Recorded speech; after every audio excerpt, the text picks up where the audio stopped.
이번 재판 거의 결정 났구나. 결론은 이미 나온 거 아니야. 재판부에서 템퍼링? 낯선 용어다.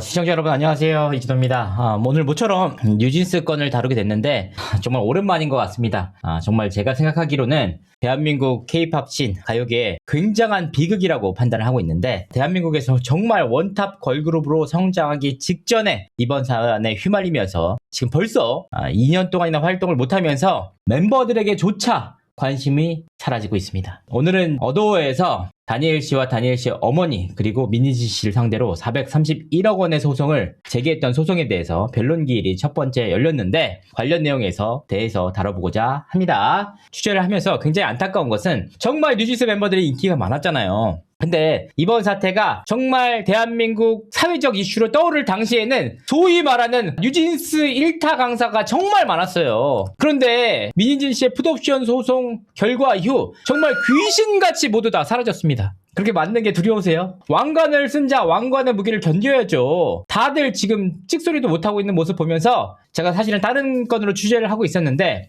이번 사태의 시작과 끝을 좀 알려야겠다는 생각을 좀 해서 이번 건을 오늘 다루게 됐습니다. 제가 이번 건을 다루면서 욕을 먹건 누군가로부터 비난을 당하건, 그리고 그들로부터 확인되지 않은 이들로부터 집단적으로 공격을 당하건, 언젠가 이 모든 사안이 결론이 난 이후에 제 노력 조금은 누군가가 알아주지 않을까 하는 마음으로 일단 최선을 다해서 말씀드리도록 하겠습니다. 오늘 소송 정리 중에 하나 눈여겨보아야 할 사안이 한 가지 있습니다. 뭐냐? 바로 민희진 씨의 변호인이었습니다. 누가 붙었냐? 세종이 붙었습니다. 당초 민희진 씨의 이번 민사 소송권은 지암의 김선웅 변호사님이 담당을 했었죠. 세종에서도 사실 손을 뗐다가 심지어는 법무법인 화우에서 민희진 씨를 상대로 선임계를 제출했다가 이후에 사임계까지 제출하는 촌극이 벌어지기도 했습니다. 이 과정을 거쳐서 민희진 씨가 사실상 세종과 멀어진 상태였거든요. 그런데 이제 풋옵션 소송 승소 이후 당당하게 개선 장군처럼 등장을 하면서 255억이 생겼다. 그러니까 바로 누가 붙었습니까? 세종이 붙었습니다. 이게 결국은 세종에서도 받을 돈이 있단 말이에요. 그래서 끝까지 진행을 해서 뭔가 180도로 달라진 민희진 씨의 위상을 살펴볼 수가 있습니다. 역시나 어느 사안이건 어느 소송이건 돈줄이 정말 중요한 것 같습니다. 세종이 붙었다는 것 자체가 굉장한 의미가 있었다. 소송 장기화로 인해 다니엘이 빛나는 시기를 놓치긴다, 이런 얘기가 나왔습니다. 다니엘 측 변호인 발언으로 촉발된 문제였는데, 그래서 어떤 얘기 때문에 이런 얘기가 왔는지 살펴드리도록 하겠습니다. 다니엘 측이 뭐라고 했느냐? 절차에 대해서 의견을 말씀드리겠다. 저희는 의견서에서 말씀드렸다시피 피고 모땡땡, 다니엘 씨가 모씨더라고요, 어머니가. 그래서 모땡땡과 다니엘 씨, 그리고 다니엘 입장에서는 아이돌 아닙니까? 그래서 소송이 장기화가 되면 피해자가 된다. 장기적으로 소송이 진행되면 가장 빛나는 시기가 사라진다. 이 절차가 지연되고 있다. 원고는 다니엘만 한 게 아니라 전속계약과 상관이 없는 어머니 그리고 민희진까지 했다. 길게 끌겠다는 의도가 반영된 것이다. 그러니까 괴롭히기라는 말을 약간 돌려서 얘기를 한 거죠. 얼마 전 의견서에서 2개월 후로 이번 소송을 진행해달라고 해서 어도어가 이번 사안을 길게 끌고 갈 것이라고 보고 있다 라고 했습니다. 그래서 신속하게 집중적으로 심리가 되기를 요청드린다. 그래서 집중 심리, 그러니까 4월, 5월, 6월 석 달에 걸쳐서 빨리 진행하고 빨리 결과가 나오게 해줬으면 좋겠다, 이렇게 얘기를 했습니다. 그러니까 일각에서는 그런 얘기를 했어요. 어도어가 굉장히 소송을 늦춘다는 거예요. 아니 본인들이 소송을 진행해놓고서 왜 늦춰? 이거 다니엘 괴롭히기 아니야? 다니엘 소송 아니야? 라고 얘기를 하는데, 근데 참 놀라운 발언이 게 뭐냐면, 소송이 장기화되면은 본인의 활동 빛나는 시기가 사라진대. 그러면 이 사태 누가 만들었냐고. 어느 누가 뉴진스 멤버들 끌어들여가지고 이걸 했냐, 이 말이에요. 2024년 4월 달에 이 싸움은 사실 민희진 씨와 방시혁 씨 하이브의 싸움이었습니다. 그래서 제가 그때부터 줄곧 말씀드렸던 것 중에 하나가 뭐냐? 절대 뉴진스 멤버들은 나서면 안 된다. 그럼 다친다. 그냥 가만히 기다렸다가 이기는 사람 손들면 거기 가서 붙는 게 맞다. 그런데 2024년 11월 초에 어떤 일이 벌어졌느냐? 뉴진스 멤버들이 아예 어도어에 내용 증명을 발송하면서 11월 말에는 기자회견까지 진행하면서 우리 더 이상 어도어와의 전속 계약이 유효하지 않다, 해지한다 하고 가버렸잖아요. 그러면서 뭐라고 했습니까? 다니엘 씨가 뭐라고 했어요? 광고주님 얘기까지 했잖아. 걱정하지 마시라고. 팬들의 팬들을 걱정하는 게 아니고 광고주를 먼저 잡았던 분이 바로 다니엘 씨예요. 실제로 이후에 광고도 찍었죠. 시계 광고. 그래서 11월 초에 나가서 29일로 알고 있는데 무려 2년 동안이나 활동을 제대로 못했어요. 이렇게 2년 동안이나 황금 시기를 놓친 것, 본인의 결정으로 인해서 된 것에 대해서는 아무런 문제의식이 없어. 근데 뭐가 문제냐? 지금 하는 소송이 문제라는 거야. 내 결정으로 인해서 뉴진스 활동이 못하게 되면서 수백억 원의 손해가 발생하는 것은 괜찮고, 그로 인해서 다수의 멤버들이 활동 못한 것은 괜찮지만 나만의 내가 빛나는 시기만큼은 늦춰져선 안 된다는 논리. 이게 정말 최근에 NJG 전 멤버라서 그런지 MG 스타일이다. 나만 생각한다. 자, 이런 논리가 아닐까 싶습니다. 여기서 더 웃긴 건 뭐냐면 진짜 이 말이 굉장히 이기적이라고 판단되는 게 거꾸로 생각을 해보자. 맨 처음에 뉴진스 멤버들이 전속계약 유효 확인해소에서 패소를 하면서 혜린과 혜인이 복귀 선언을 했습니다. 그때 당시에 어떻게 됐냐? 여러분 다 아시겠지만 불과 3시간, 4시간도 안 돼서 한이, 다니엘, 민지가 우리도 간다고 공식 입장을 밝혔죠. 어떻게 하면서 한이를 시계로 쓰면서 한이 지금 그때 당시 남극 여행하고 있는데 남극 여행하는 멤버 때문에 우리가 못하지만 우리 입장 발표할게. 우리도 간다. 이게 왜 중요하냐 이 말이에요. 이미 혜린과 혜인 양은 그 어도어의 컴백 발표에 앞서서 나머지 멤버 3명에게 이미 우린 돌아갈게 인사 빠이빠이까지 한 상황이었어. 이렇게 얘기가 끝난 상황에서 불과 몇 시간 만에 후다닥 우리도 갈게. 남극 멤버 딱 집어서. 그래서 욕은 한이가 오지게 먹었죠. 그런데 당초 혜린과 혜인의 복귀만 이뤄졌다면, 정상적으로 이뤄졌으면 지금 현재 이미 대국민 사과하고 이미 활동 준비에 다 들어갔어요. 근데 어떤 일이 벌어졌냐? 이 3명이 따라다니면서 아무도 활동을 못하게 됐다. 그때 당시에 다른 곳도 아닌 EBS에서 트로이 목마설까지 나왔습니다. 정말 현재 상황에서는 결과론적으로 말씀드리자면 그 트로이의 목마는 성공적인 설계였습니다. 이게 의도했는지 의도 안 했는지는 알 수가 없어요. 만약 이 내용을 누군가가 의도했다면 정말 언플의 신이 아닐까 싶습니다. 철저하게 뉴진스만 망가지는 식으로 설정이 된 거죠. 그래 놓고선 결국 소송을 다 하니까 나의 빛나는 시기가 놓치게 됩니다. 소송이 길어지면서 본인으로 인한 잃어버린 2년은 어떻게 하고, 다니엘 씨 혼자만 광고 계약 찍어가지고 수십억 대 이득을 얻었잖아요. 이게 바로 MG식하고 팬들 보고 싶다고 해서 돌아간 혜린과 혜인 양은 활동이 계속해서 늦어지고 있는데 본인의 행동으로 인한 그 책임은 안 지겠다는 것이 바로 이번 사태의 본질입니다. 활동을 하고 싶어 한다랍니다.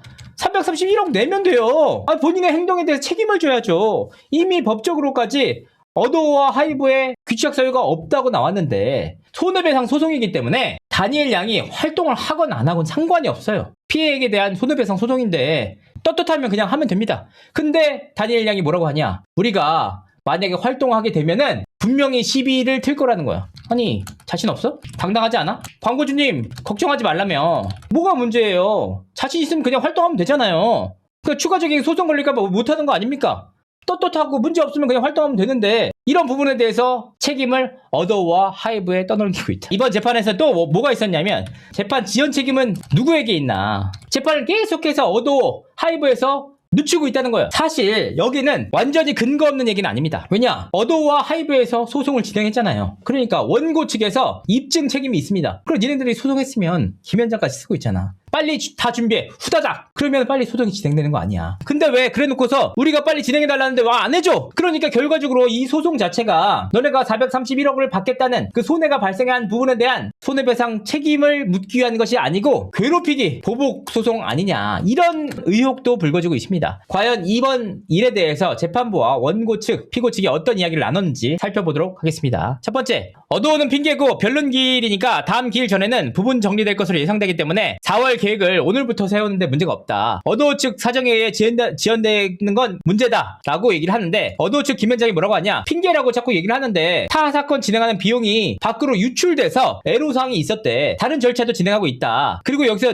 나오는 게 뭐냐? 독립 당사자 참가가 들어오게 되면 이 사람이 전자소송으로 들어와서 기록을 계속 다 볼 수 있다는 거예요. 양측이 냈던 기록들을 전부 다 볼 수 있어. 그러니까 피고 다니엘도 이 사람이 와서 소송 기록 열람하면은 개인정보건 어떤 정보건 전부 다 볼 수 있는 상황이란 말이에요. 그러니까 우리는 아티스트 보호 차원에서 했던 부분들이고, 우리 어도어 입장에서는 소송을 지연할 이유도 없고 독립 참가자의 열람 때문에 빨리 진행되길 바란다. 그러니까 이게 무슨 말일까? 아니, 독립 당사자가 뭐야? 왜 소송이 늦어져? 우리가 이제 여기서 알아야 될 게 있잖아요. 왜 재판이 늦어질까? 이걸 보면 참 저는 프레임이 참 무섭다고 생각해요. 뭐냐? 이 재판이 늦어지는 것이냐? 아닙니다. 타 재판과 비교해서 동일한 속도로 가고 있어요. 그런데 다니엘 측과 미니지 측에서 빨리빨리 진행하고 싶다는 거야. 근데 빨리빨리 진행하고 싶다는 데 대해서 동의를 안 한다는 이유로 늦어진다는 거예요. 아니 이게 왜 늦어지는 거야? 정상적으로 진행되는 거지. 애초에 늦어지는 게 아닌데 지연되고 있다는 프레임. 그거를 누가 지연시키고 있다고 뒤집어 씌우냐? 하이브와 어도가 지연시키고 있다는 거. 마음 급한 본인들을 안 따라간다고 지연되는 거예요? 그거 자체가 저는 프레임이라고 생각합니다. 그렇다면 왜 재판이 늦어질까? 두 가지 이유가 있습니다. 첫 번째, 어그로꾼이 있었어요. 확인되지 않은 박모 씨라는 분이 본인이 독립재판 당사자로서 이번 재판에 본인도 관여할 수 있다면서 본인도 소송장을 제출했어요. 근데 이분이 누구냐? 누군지 몰라. 이분이 어도어의 관계자라고 본인 주장하면서 독립 당사자로 보조 신청자 지정 요청을 했어요. 그럼 어떻게 됐냐면 이 사람이 정말 권리가 있어서 들어오게 되면 재판의 모든 기록을 볼 수가 있어요. 재판의 모든 기록은 그러니까 기자들이 찔끔찔끔 보는 거랑 달라요. 양측이 내는 자료들, 주장들, 근거들, 증거들 전부 다 볼 수 있는 위치예요. 그런데 이 사람이 누구냐? 몰로. 근데 이 사람이 어떻게 됐냐? 전자소송으로 제출해놓고선 계속 연락이 안 닿는 거야. 아무 문제 없이 자료를 다 제출해서 재판이 진행됐으면 이 박모 씨가 모든 재판 기록을 볼 수 있는 위치에 서게 된다. 다니엘뿐만 아니라 뉴진스 멤버들을 지키기 위해서라도 이렇게 할 수 없다. 그래서 오늘 재판에서 재판장님께서 딱 얘기를 했습니다. 보조 신청자 요청 불허한다. 그래서 그게 오늘 처음 결론이 났어요. 두 번째, 일단 이번 재판이 어떤 의미를 지니냐면 첫 번째, 미니진 씨 풋옵션 소송 250억 소송의 재판부가 이번 재판과 동일한 재판부예요. 남인수 재판관님인데 근데 다니엘 측이나 미니진 씨 측에서 얼마나 큰 기회입니까? 우리가 더 유리한 결론이 나왔잖아. 그러니까 빨리 하루빨리 1심을 정리하고 이기고 여론을 통해서 당당하게 야 봐봐 우리가 이겼잖아. 그리고 여론 근처까지 마무리 지으면 2심 3심 뭐 기억이 뭐 어떻게 바뀌더라도 결국은 양측이 동등하게 갈등이 있는 것으로 비춰줄 수가 있잖아요. 그러니까 결과적으로 어떻게 됐느냐? 이런 일을 통해서 정말 하이브 입장에서는 운이 없죠. 결국 어더와 하이브 입장에서는 핀치에 몰렸습니다. 결국 어떤 판단을 하게 되냐면 여기서 우리가 이렇게 증거를 내고 이렇게까지 다 했는데도 이걸 하나도 인용을 안 해줬다. 그럼 결국 뭘로 가야 됩니까? 정말 자료로 승부할 수밖에 없다. 하나하나 확인을 해가면서 자료 하나를 내고 증거 하나를 내고 재판장의 개인적 판단보다는 확실하게 자료를 통해서 입증하겠다는 판단을 할 수밖에 없습니다. 그러니까 이렇게 정상적으로 심지어는 자료 내면서 제대로 하겠다는 이런 입장마저 소송을 지연시키고 있다는 거예요. 지연의 목적을 가졌대. 실질적으로 지연이 되느냐? 아니 타 재판에서도 충분히 일어날 수 있는 일들이잖아요. 본인들이 마음이 급하다고 해서 그걸 꼭 따라갈 건 아니잖아요. 그래서 사람들이 어떻게 인식하게 됐냐? 하이브와 어도어가 다니엘을 괴롭힐 목적으로 이거 못 이기는 거니까 소송을 계속 끌고 가려고 하는구나 라는 인식을 주게 만들었습니다. 세 번째 문제가 있습니다. 증거에 관련돼서도 얘기가 나왔어요. 판사가 이날 증인 신청, 서면 등이 영향이 되시니까 빨리 되실 것 같은데 증인 몇 명 하실 건지가 문제예요. 증인을 가급적 디지털 증거를 많이 확보하셨죠? 김현장 측에서 뭐라고 했냐? 많이 확보 못했습니다. 차차 준비하겠습니다. 얘기했어요. 그러니까 갑자기 피고 측에서 뭐라고 했느냐?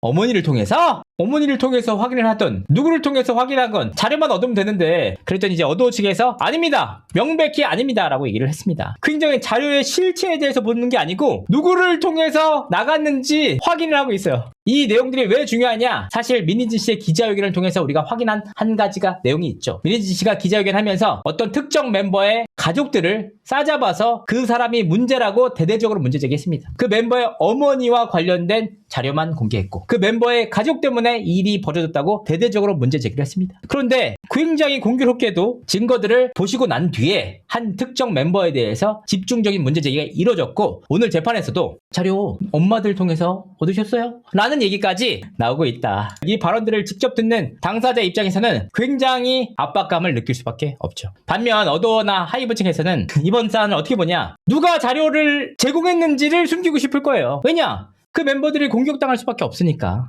여기서 이제 오늘 핵심. 저는 이 말 보고 나서 이번 재판 거의 결정 났구나. 결론은 이미 나온 거 아니야. 라는 생각까지 들었습니다. 제 개인적인 판단입니다. 재판부에서 템퍼링? 낯선 용어다. 라고 얘기를 하셨습니다. 이 사건 어도우가 주장하는 내용 중 템퍼링이 있는데 용어가 낯설어서 청구 서면에 보면 이게 민사 판결은 없나요? 관련된 판례가 있나요? 라고 했어요. 그래서 어도우가 아니 고등법원에서 진행 중이다. 피프티라고 해서 판사가 정면으로 템퍼링을 다룬 사안인가요? 라고 했더니 어도우에서 맞습니다. 판결문 제출하셨나요? 그랬더니 비공개로 진행되고 있어서 판결문 입수를 못했습니다. 그래서 판사가 해외 사례는 국내에서는 생소한 것 같은데 주로 기계공학 측에서 많이 나오더라. 선례가 해외에서는 어떤 선례가 있는지 유사한 케이스에 대해서 또한 선례에 대해서 공통적으로 추출되는 요소를 양측에 다해서 그 원형을 먼저 정리해서 선례로 정리한 다음에 이 사건의 요소가 부합되는지 그 여부를 양측에서 정리한 다음에 공방을 하면 좋을 것 같다. 왜 이게 말이 안 된다고 생각하냐면 이 재판부가 민희진 씨의 풋옵션 소송을 담당했던 재판부예요.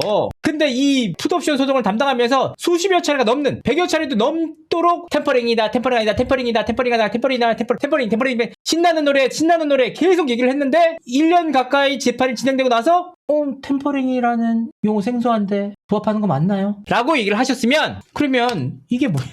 그럼 앞선 재판장에서 나왔던 템퍼링 문제에 대해서는 제대로 살펴봤는지가 우리는 의심스러울 따름인 거죠. 정말 이걸 보고도 답이 안 나왔다고 생각한다고? 앞선 재판부에서 템퍼링이 얼마 많이 나왔고 심지어는 뉴진스 빼각이라는 말 다 여러가지 형태의 말로 다 나왔고 그거에 대해서 심지어 판단도 이루어졌는데 생소한데. 자, 그럼 템퍼링의 의미가 뭔지 우리가 살펴보도록 하겠습니다. 문체부에서조차 템퍼링이라는 용어 정립이 나왔습니다. 심지어 문체부 장관이었던 유인촌 씨가 지금은 아니지만 그때 당시에 템퍼링에 대해서 언급을 했죠. 이번 개정안은 저작권, 퍼블리시티권, 지식재산권 귀속, 매니지먼트 권한 및 예술의 의무, 정산 및 수익 분배, 템퍼링 유인 축소와 관련된 내용을 중점적으로 담았다. 그러니까 템퍼링이라는 용어 자체가 이미 업계에서는 굉장히 흔하게 쓰이고 있고 앞선 사례, 피프티 사례까지 다뤘던 내용들입니다. 그래서 템퍼링은 대체 뭘까? 일단은 이제 스포츠 업계에서 먼저 나왔는데 프로 스포츠에서 선수에게 계약을 맺잖아요. 장기간. 근데 이 계약이 끝나기도 전에 타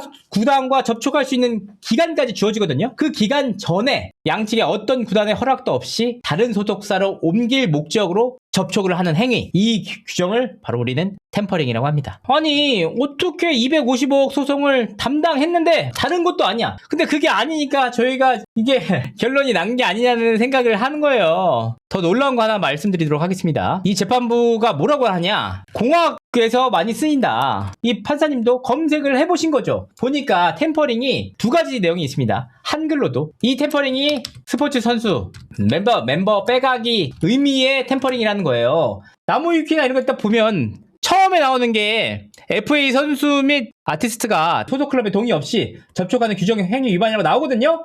그런데 이 템퍼링을 뭐라고 보시냐? 기계공학에서 나오는 가공 중에 견딜 수 있도록 단단하고 부서지기 쉬운 강철의 인성을 향상시키는 열처리다. 이 얘기를 하신 거예요. 이거 보니까 템퍼링이 기계공학에서 많이 나오는데 어떤 의미인지 확인을 해달라는 것을 민희진 씨 사건이 거의 이제 끝난 지 시작부터 끝까지 1년이 넘게 걸렸는데 이제서야 템퍼링 용어에 대해서 살펴보자고 하고 있습니다. 심지어는 템퍼링의 철자도 달라요. 템퍼링 이게 기계공학 용어, 이게 빼각이거든요. 이거를 혼동하셔서 이거를 재정립부터 하자. 어도우와 하이브 측의 불리한 흐름으로 가고 있죠. 근데 진짜 왜 이런 얘기를 하냐면 이 재판부가 1년에 걸쳐서 소송을 하면서 255억 민희진 씨 소송, 템퍼링이라는 용어를 얼마나 많이 들었을까. 왜냐면 제가 재판장에도 갔을 때 수차례에 걸쳐서 템퍼링이라는 얘기를 계속해서 했단 말이에요. 여기서 더 중요한 게 뭐냐, 이 템퍼링을 타 재판부에서, 그것도 각기 다른 재판부에서 인정을 했다는 거예요. 누구? 민희진 씨의 템퍼링을.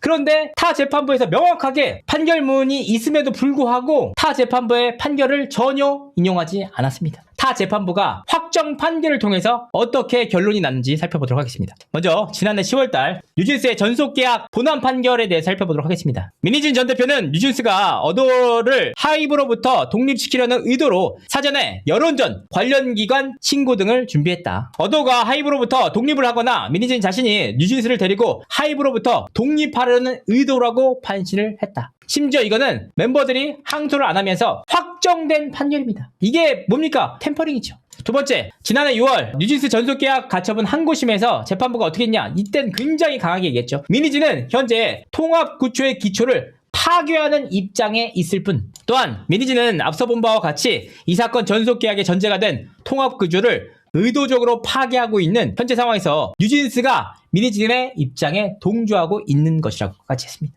전속계약을 파괴하려는 목적에 이때 의도적으로 이런 내용들이 뭡니까? 그게 템퍼링이에요. 근데 이 얘기를 하고 있는데 뭐라고 하느냐? 그거 기계공학 용어 아님? 세 번째, 가처분 1심 재판부에서 뭐라고 했느냐? 하이브와 어도어의 미니진에 대한 감사는 당시 어도어 대표였던 미니진이 뉴진스를 데리고 하이브의 지배 범위를 이탈하거나 자신이 직접 뉴진스를 독립적으로 지배할 수 있는 방법을 모색하려고 해서 이 일을 저지하려고 실시한 것이라고까지 판결을 내렸습니다. 심지어 미니진 씨는 4차 기자회견을 통해서 미니진, 뉴진스 템퍼링의 진실이라는 기자회견까지 따로 진행을 할 정도로 뭐라고 했냐? 템퍼링 신나는 노래 이거를 했단 말이에요. 그런데 이런 확정 판결까지 모두 나와 있는 내용을 다 살펴보지 않으시면서 하시는 말, 템퍼링 생소한데 이거 무슨 뜻? 기계공학? 확인해야 될 거 아니야? 양측 모두 정리해서 가져오세요.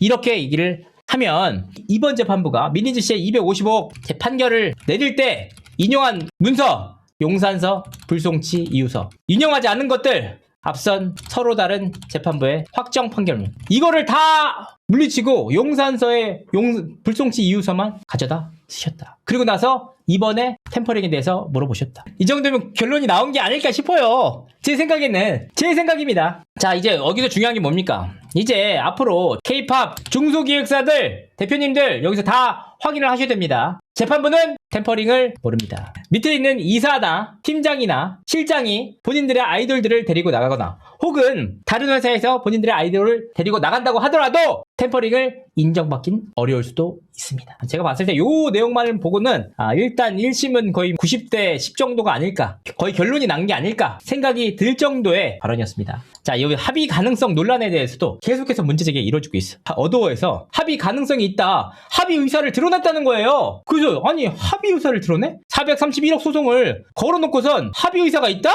이거 거의 뭐 또라이들 아닙니까? 이런 생각이 들잖아요. 이거 뭐 보면 결국은 멤버 괴롭히기를 하려고 별의 별짓을 다 한다고 할 수 있잖아요. 그러면 이 논란, 이 의혹 어떻게 나온 걸까? 판사님이 뭐라고 했냐? 이게 합의 가능성 없으세요? 라고 했더니 어도어에서 김현장 측이죠. 저희는 아예 없다고 보지 않습니다. 피고 측에서 어도어 측이 거액의 위약벌을 소송을 지겠는데 합의는 처음 들어봤습니다. 그랬더니 판사가 의지가 어도어 측에서 아예 없다고 할 수 없다고 말씀드린 것은 소송이 진행하다 보니까 서로 공방이나 조정이 오갈 수가 있잖아요. 그러니까 중요하게 얘기해 볼 수도 있는 거 아닙니까? 이 사건 판결문으로 닫아버리는 것 같아서 저희는 재판부를 따를 것이다, 이 얘기를 했단 말이에요. 판사님께서 의견 어떤가요? 라고 했더니 미니진 측이에요. 저희가 그럴 의사를 표명했음에도 조정이 가능하다고 말씀드려서 당황한다. 아니 우리가 255억 포기할 테니까 니네들 받아줘라, 다른 소송 다 포기해 라고 했었잖아요. 우리가 그런 얘기를 했음에도 그때는 쌩 까다가 갑자기 여기 재판장에 와가지고 조정 가능하다고 얘기하니까 우리가 당황스럽잖아요. 검토해보고 말씀드릴 수 있는 부분 말씀드리겠습니다 라고 얘기를 했습니다. 근데 이걸 가지고 어도어에서 먼저 합의 의사가 있다, 이런 뭐 기사들이 계속해서 나오고 있거든요. 이게 사실 뭐 재판장에 가서 재판을 많이 봤으면은 이런 얘기를 안 할 텐데 왜 그러냐? 뉴진스 멤버들이 전속계약 확인해서 재판 진행 과정에서 재판부에서 뉴진스 멤버들에게 수차례에 걸쳐서 물어봤어요. 합의 의사 있으세요? 합의하시는 게 어떨까요? 한번 만나보시는 게 어떨까요?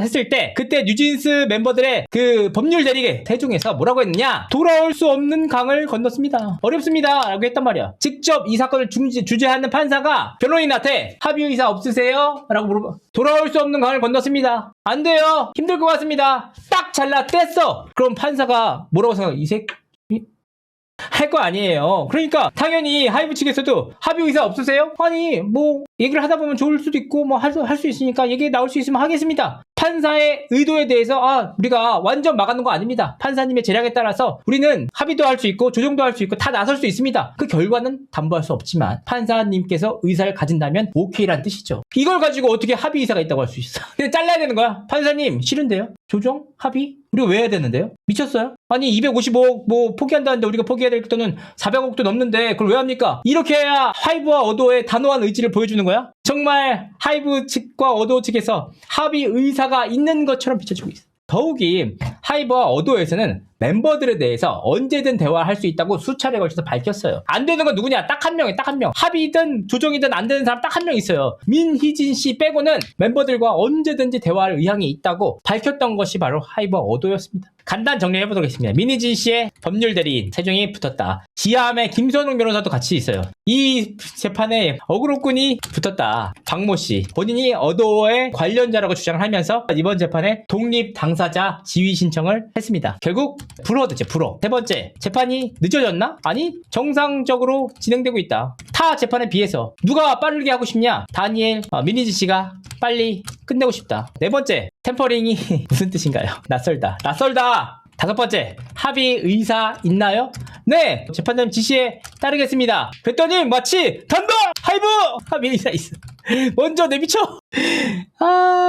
많은 분들이 이제 민지의 상황은 어떤지, 민지는 1월 달에 그때 복귀한다 이후와 달라진 것이 없습니다. 그 어떠한 결정도 없이 허송세월만 보내고 있습니다. 저는 진짜 이걸 보면서 어떤 생각이 드냐면, 하이브와 어도어는 답답하다. 신중한 거 좋습니다. 자료를 얻는 거 좋습니다. 대의 명분을 얻는 거 좋습니다. 그런데 진짜 하이브와 어도에서 멤버를 보호하겠다고 끝까지 바보같이 저러고 있다. 아니, 사람들이 그런 얘기를 해요. 하이브와 방시혁이 뉴진스 멤버를 안 지키고 방치하고 있다는 거예요. 그러면 왜 하이브에서 민지를 계속해서 감싸는 거야? 빨리 내치고 빨리 소송해야지. 끝난 거잖아. 근데 왜 아직도 민지한테 벌벌거리면서 어떤 결정도 못 내리고 그렇게 있냐는 말이에요. 지금 악의적으로 보시는 분들 입장에서는 뉴진스를 안 지켰다고 하는데 묻고 싶어. 어떻게 하면 지키는 거야? 사회적 상식이 없다고 생각이 들어요. 뭐냐? 그 말대로 하면 뉴진스 그냥 다 놔줘. 활동하고 싶다는데 다 놔줘. 그냥 걔네들 각기 다 활동하게 놔줘. 소송하지 마. 민희진 씨도 한다고 하면 다 놔줘. 그럼 되잖아. 그럼 뉴진스 지킬 수 있잖아. 뉴진스 열심히 활동할 수 있잖아. 그러면 이 활동을 하면 어떻게 됐냐? 방시혁 씨는 감방에 갈 수도 있죠. 왜냐? 배임으로. 아니, 이렇게 수백억 대가 넘는, 천억 대가 넘는 손해가 났는데 주주들에게 이런 손해를 끼치고서도 뉴진스 멤버 지켜야 되니까 우리 소송 안 할게. 민희진 씨 활동 다 하시고 뉴진스 멤버들 활동 다 솔로로 다 활동하고 다 놔줘. 내가 감방하면 되니까. 그러면 우리 주주 입장에서 방시혁 씨 고발 안 할 거야? 방시혁 씨 소송 안 걸 거예요? 그거 아니잖아. 그러니까 이 전제가 뭐냐? 그냥 방시혁 씨 깜빵 가라는 뜻이야.